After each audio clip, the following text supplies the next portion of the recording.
Hello YouTube, and welcome back to Ultimate General Civil War. I noticed there was a little bit of an audio problem in the last video, so hopefully I've fixed that.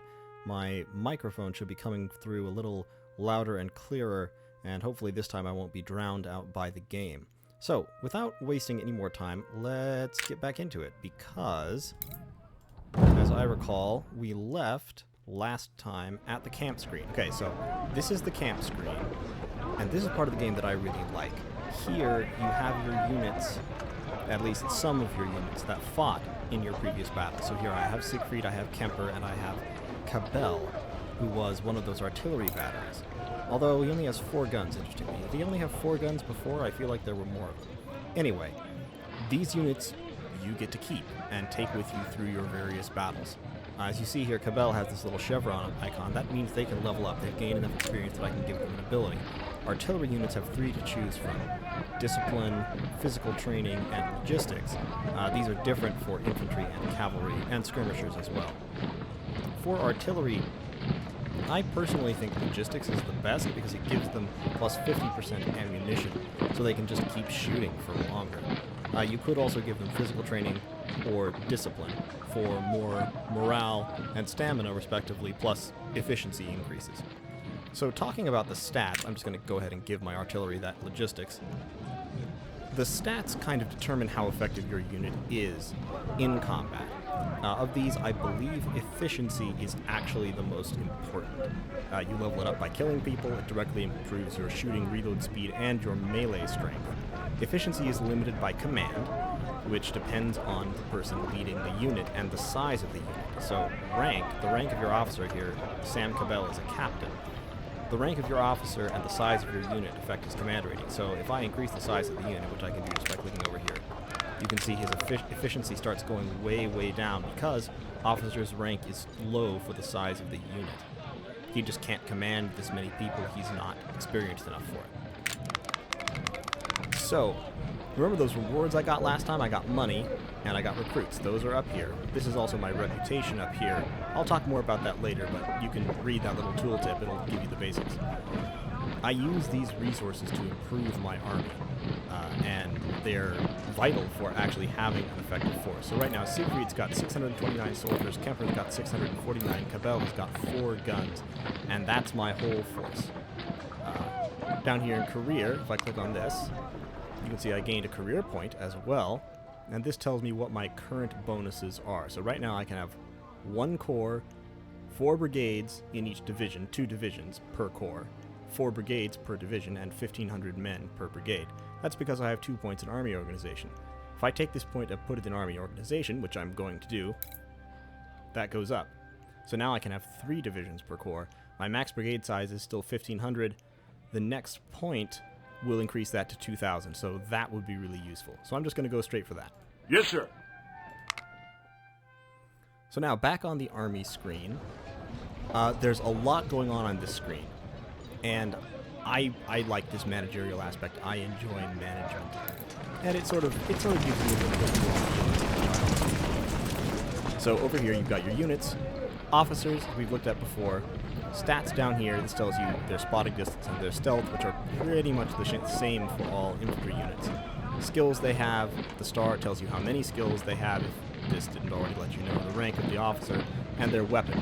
You can click here to upgrade their weapon. So if you scroll down here, you see we have armory and shop. This is how many we have currently, and that's how many are available to buy, and every weapon has different stats that pop up if you mouse over them.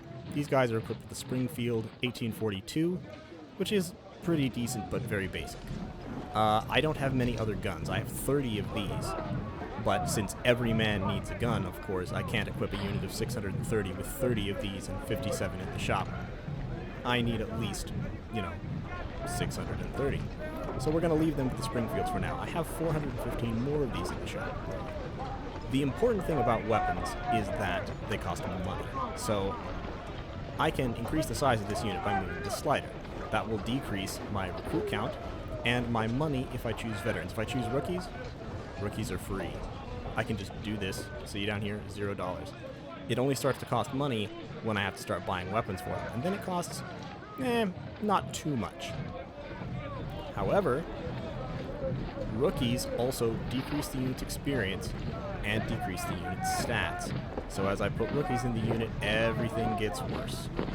So what you really want is to have at least a couple of really veteran units. For now, I'm going to make Siegfried my veteran unit, so I'm going to give him veterans. The problem with veterans is that they're expensive, like really expensive. So I'm going to bump him up to, let's say, 900 with veterans. And then we'll fill out the unit with some rookies. We'll give him up to, let's say, 1,200, so 300 more rookies. Sir, yes, sir! Kemper, same thing. We're going to go up to 900 vets, approximately 900 vets, and then up to about 1,200 with rookies. That sort of limits the damage here, while also giving me respectable numbers. I have 4 guns in the armory, and there's no point in not using them, so I'm going to get Cabell up to 8 guns. That will cost me no money. And then, since I still have about 20,000 and 2,000 recruits, I'm going to get another brigade. Now, these choices, some of these I just don't like. So you can get infantry, artillery, cavalry, or skirmishers. Artillery is great for both long-range harassing fire and supporting your infantry.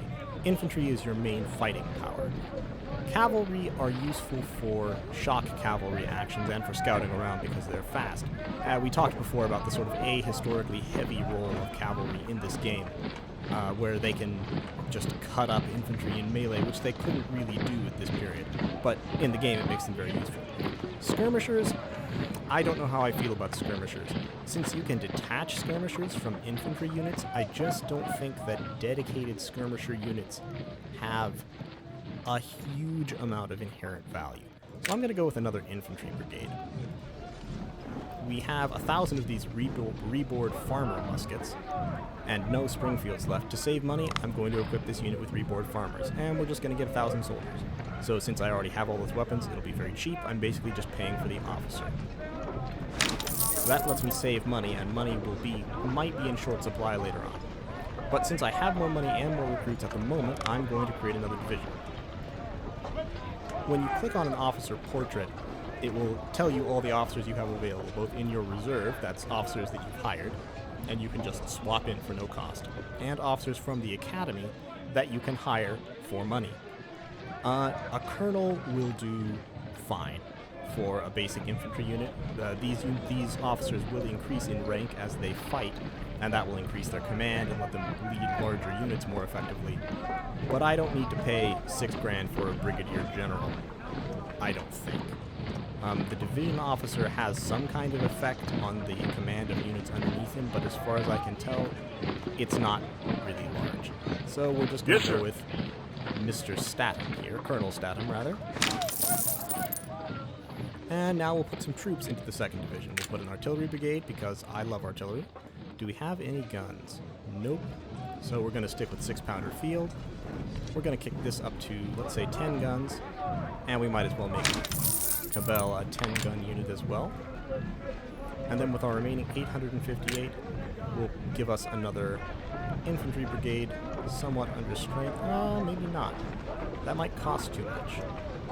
What about cavalry? Do we have any cavalry weapons in the armory? Nope. Okay, then we're just going to go with a very understrength infantry brigade.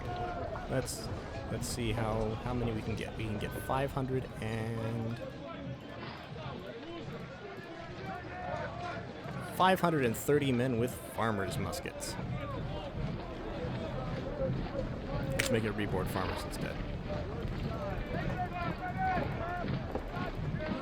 Okay, we can get 514 with reboard farmers' muskets, which are slightly better weapons, so I want that. One interesting thing, historically speaking, this whole screen where you have these units and you're equipping them with these different weapons and all of that, that appears to me to be strongly inspired by the Civil War Generals line of games from back in the day, way back in the day. Those were great games as well, very different in gameplay. They were turn-based, but this screen is strongly reminiscent of them. It really reminds me of that, which I really like because it was a good system then and it's a good system now. Here in the armory, this will give you just a list of all the guns you have and all the guns you can buy, divided up by infantry, skirmishers, cavalry, artillery. The barracks tells you all the officers you have available to hire, and if you have any in your reserve. Currently I have none. I don't see much point in spending money on officers and guns when you don't have to. Sometimes you can sell weapons that you have in excess, like if I had a ton of farmer muskets later in the game that I was never going to use because they're terrible, I might just sell them for the money and use that to buy more soldiers or more artillery or something. And as we saw earlier, your career screen tells you all of your victories, your reputation with the government, gives you any career points that you have you can allocate here, and it tells you what your current bonuses are. But the army screen is the main one. The other important thing to note is this up here, the supply. This determines how much stuff you have in your supply wagons. Yeah, how much ammo is carried in your supply wagon in the next battle. So, if you don't do anything with this, you do run the risk of your soldiers just straight running out of bullets. I'm not doing anything with it right now because the next battle shouldn't be that bad, and I think I have enough units to carry it without worrying too much about my supplies. But the next time I come back to this screen, I will definitely be increasing this amount because 2,500 is nothing. That'll go away in a heartbeat. Okay, so let's get back to the battles map. So, when you click here, it gives you a couple of different things that you can mouse over and look at. These are different battles. They tells you what you get for winning, what you get for drawing, and what you get for losing, and gives you a little bit of background about it. The ones with wreaths around them, those are major battles, grand battles as they call them. These are all historical, or at least based off of the historical battles. These are not necessarily. I don't actually remember whether there was a battle near Newport News before First Bull Run. I don't want to say, let's say, I don't want to commit myself to a position because I just don't remember at the moment. First Bull Run was certainly the first major battle of the war, and the first one that saw really large armies clashing. But in general, you want to do all of these before you do the grand battles, just because winning them gets you resources that you kind of need to win these ones, because these ones are very large scale. You will have thousands of troops involved, or tens of thousands most of the time, you know, near historical scale, or possibly the actual historical scale, maybe even over, because this game does have a certain amount of scaling to it, which I'm not a huge fan of, but from a gameplay perspective is probably valuable. So let's jump into the Battle of Newport. The Union is aggressively attempting to secure areas in Virginia. Their armies are occupying several towns before the local militia could take up arms against them. The rebellion needs your assistance to defend a small town near Newport News. The Federals are approaching from multiple directions with superior forces. You must lead a portion of your troops and the local militia to repel the intruders. So if I win this battle, I get $50,000, 3,400 recruits, and an increase of 4 to my reputation. Higher reputation does two things. When you have a high reputation, your troops get a morale bonus, which can be really useful, and as your reputation gets higher, you can spend it in order to get things from the government. So actually, let's duck back to the camp screen real quick. Up here you can see I have 28 reputation. Here's the government button. If I click on this, it shows me I have 8 to spend. You can't spend down to lower than 20. And I can spend 4 points to get either James Archer, who is a leader, presumably with high stats, 2,000 1841 Mississippi rifles, or 2,000 1842 Springfields. I don't know why you would take these when these are an option, but in any case, I'm not going to take any of these right now because I want to build up my reputation a little and get that morale bonus. So, Newport News, let's hit deploy. I do like that they have these historical quotes on the loading screens as well. Okay, so we don't know anything about the enemy army because we have no points in reconnaissance. Here we have our corps listed out. I only have 1 corps, led by me, personally. The Kentucky Fried Chicken guy, apparently, Colonel Sanders. This tells me how many brigades I have. You know, I have 1 supply wagon, 2 artillery, 4 infantry, nothing else. No cavalry, no skirmishers. This tells me the size of my whole army, but this deployment has 1 square, so I can deploy 1 corps, and this tells me I can only have 3 brigades. So I'll deploy there. I can only take half of my force into this battle. At least at the start. I'll get the rest of them later, I believe, if I remember correctly. So, let's go to it. Sir, it was very brave to deny Lincoln's call to arms and join the Confederacy's cause. The Union is trying desperately to convince the locals to not secede and is infesting Virginia with military forces. Infesting, I like that. Numerous Union infantry is approaching our town from 3 directions. Northwest, north, and northeast. It is vital to protect the town and to show to the Yankees that we are not going to let our lands undefended. Presumably they meant leave our lands undefended. The incoming Union forces are too strong to stop them. We can only delay them. So it is advised to deploy skirmishers and advance north of the town to gain more time for our reinforcements. Looking at the terrain, I'm not sure what I'll do yet. I'll think about it for a second. Our cavalry scouts that return from their reconnaissance mission will assist your effort. Okay, so we're going to get some cavalry from up there. The Virginia local militia is notified for this offensive. We will receive infantry and artillery to counterattack. Until then, hold your ground, General. Okay, so I'm starting north of the river. Looking at the terrain here, we've got open plains over here, open plains over here, no cover whatsoever, big river that people would have to cross to actually attack the town. But at the same time, this is high ground, so what we don't want is the Union being able to waltz in, plant artillery up here, and just shell us. So we probably do have to fight up here. Okay, so we've got our 3 larger infantry units, but no artillery. I'm going to take Harland out. You can remove a unit by right-clicking, and you place a unit by left-clicking when it's highlighted down here.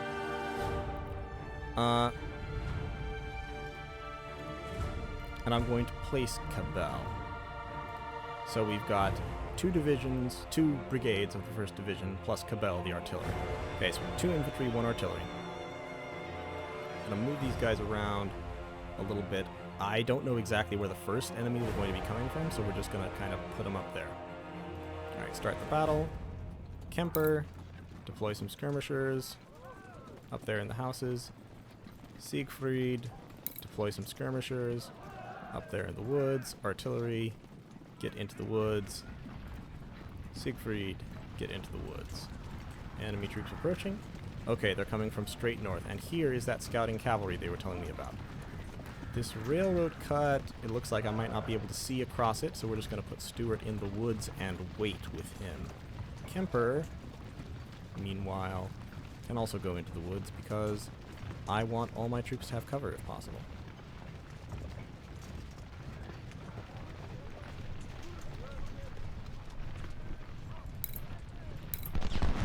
Oh, we've got some enemy skirmishers. Okay, here's what I would really like. I would really like if Siegfried's skirmishers can hold up here in the woods, delay the enemy, and then... Come on, stop running away, guys. I need you to be there shooting. Skirmishers are very prone to this kind of thing. Alright, hold.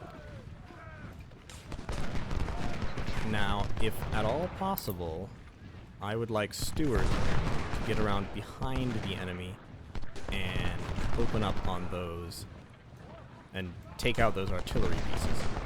Stuart, unfortunately, is armed with carbines instead of pistol and saber, so he's not as good in melee, but I think it should work out.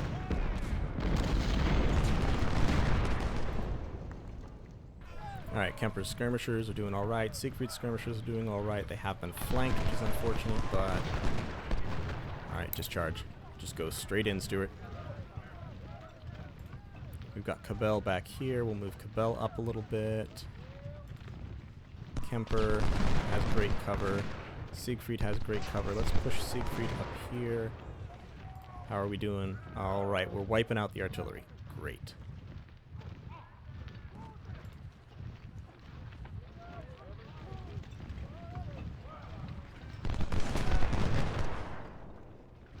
So Bernie is just kind of sitting there getting shot. Siegfried's skirmishers should shoot at Poe. Siegfried is going to march up here, see if he can hold Bernie off. Don't march out of cover.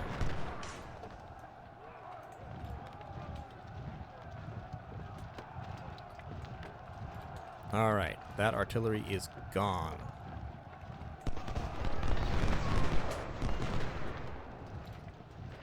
So this is what skirmishers are useful for and why I might consider dedicated skirmisher units at some point. They have lots of cover, they're small units.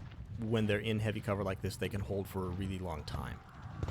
These guys, actually, despite being garrisoned in these houses, have not the best cover. Which is a little frustrating. That happens sometimes, just because there's no other cover besides the houses. Alright, Stuart. Oh, crap. Oh, crap, crap, crap, crap, crap. Stuart, get out. Get out of there.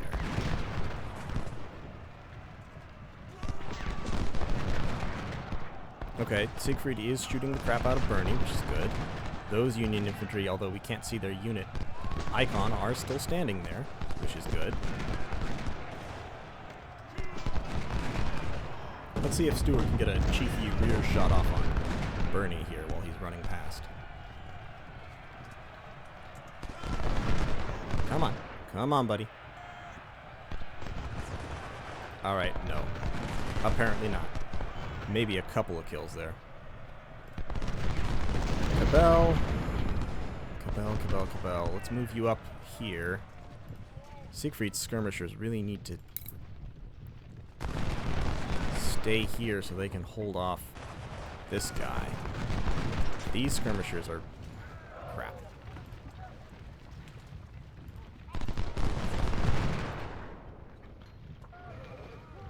Okay, and we've got Union cavalry flanking us. So Siegfried skirmishers are going to have to come down here to help defend our flank because, oh crap, they're driving on the town. Alright. We're just going to have to fall back at this point.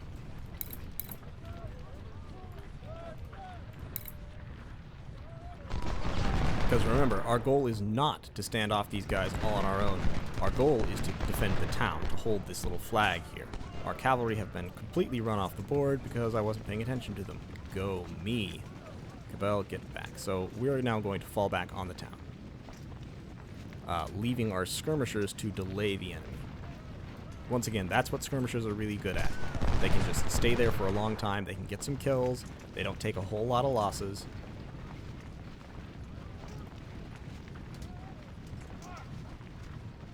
So Kemper, want you right there. Cromwell and Bristow can fall back. Cabell is falling back as best he can. Siegfried. Yep, the Union cavalry is trying to take over the town, which we can't allow.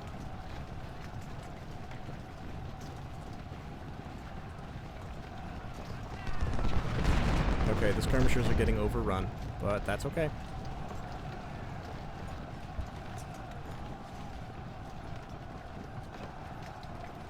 So here, with this 92% cover in these buildings, here we can make a decent stand.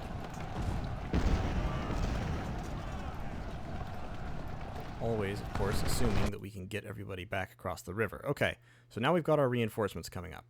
Cavalry and supplies are on their way. Harrison here is a little bit trapped. He's got Johnston and Ewell right in front of him. So all these guys, I'm just going to move them as a unit up here. Harrison is routing with one good volley from Ewell. Meanwhile, Kemper's skirmishers, they killed more than they lost. They did their job.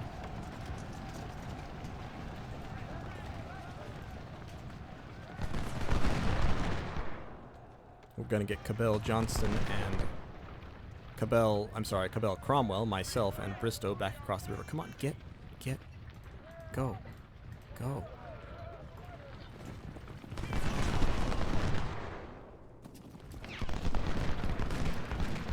Kemper, just move over slightly to make room for Siegfried to get a little more cover.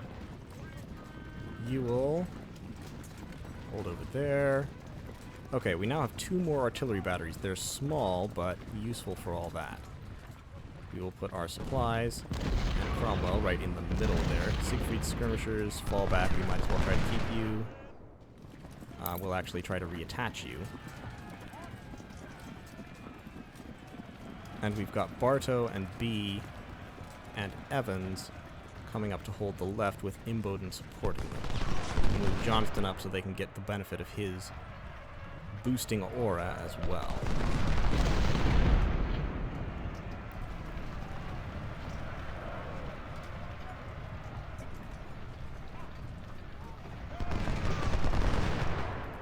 Kemper. Reload, reload. You know you can get a shot off on those guys.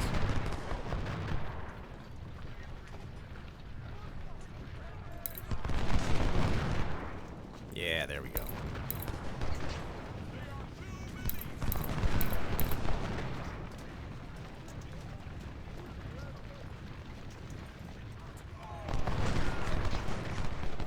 Okay, we've got troops coming up on the flank here, so I'm going to push B over to support as well.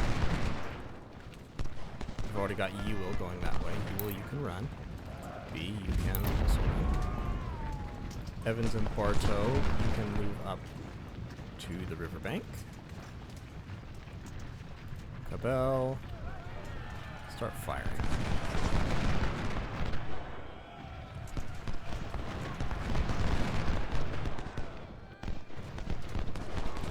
Now, Cabell is in infantry firing range as he's unlimbering his guns, which is bad, but it also means that he's going to be firing canister back, which is good.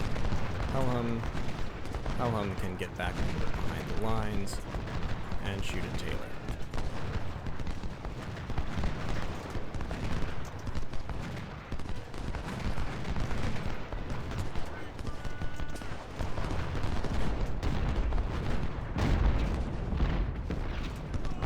So, infantry-wise, this is a fight we're going to win. We may be outnumbered, but we have lots of cover and they have none. The only problem here is that both Cabell and Pelham are getting pounded. Alright, Cabell, just get out, get out, get out. Alright, here's one interesting thing. Officers can be killed or wounded. So here we have... where did Cabell go? There he is. For one thing, the unit's routing right now, but see, Captain Sam Cabell is wounded. That gives the unit a big morale penalty, and even after they recover from it, because their commanding officer is out of action, they have a big penalty related to their command stat that they're not getting the benefit of anymore. Okay, so Pelham is laying down the canister, and you can see 38 kills in one volley. Pretty respectable.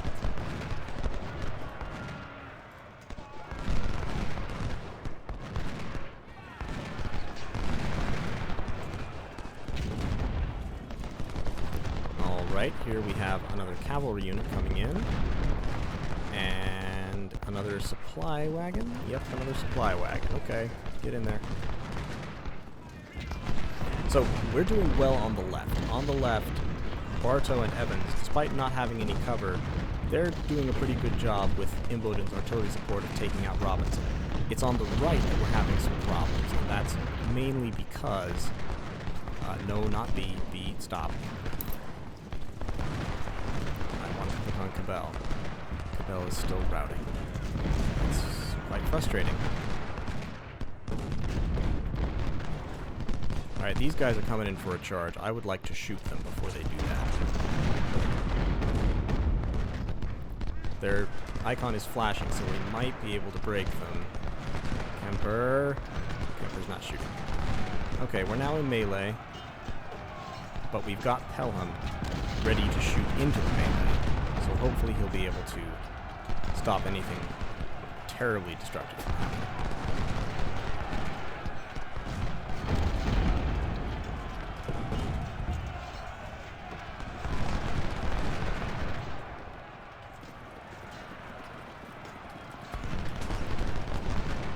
Alright, Howard is charging into Ewell. With those numbers, he could take Ewell out, probably. So, okay, it looks like he's not charging. I was worried I was going to have to counter-charge Jennifer in, but at this close range, Ewell is just wreaking havoc.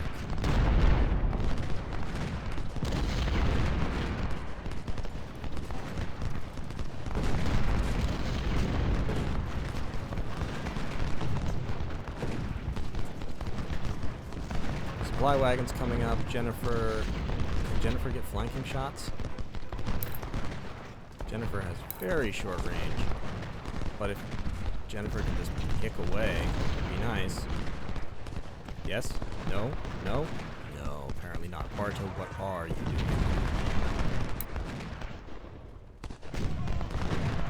Alright, so my supply wagon has run out.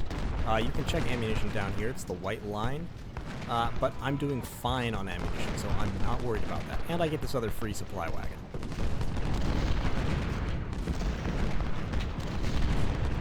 do not know why Cabell is moving up. So you can see with Cabell wounded, command up, there they go.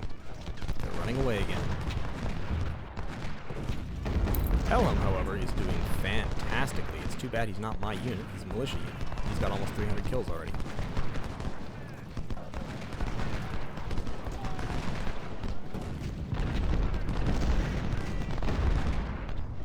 Siegfried, also doing fantastic. Okay, so all we have to do is hold the town for another 24 minutes and we win. And Jennifer is getting kills. That's nice.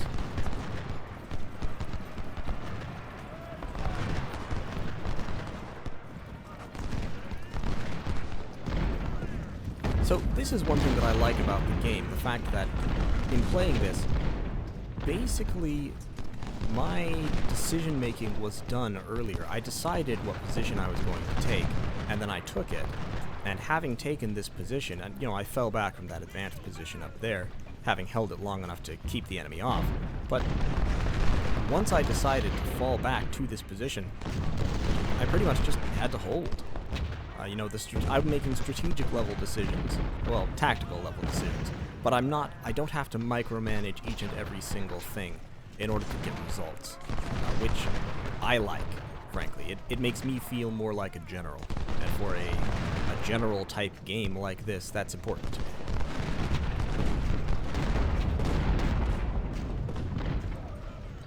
So we can see the Union did what I was afraid they would do. They put artillery up here and they were shelling down at me. But since they've been shooting mainly at Kemper and Siegfried, who are in heavy cover, they haven't been accomplishing a whole lot at long range. Jeez, I must be tired or something. Here comes Wilcox for another attack, but it's not going to amount to anything because he only has 10 minutes.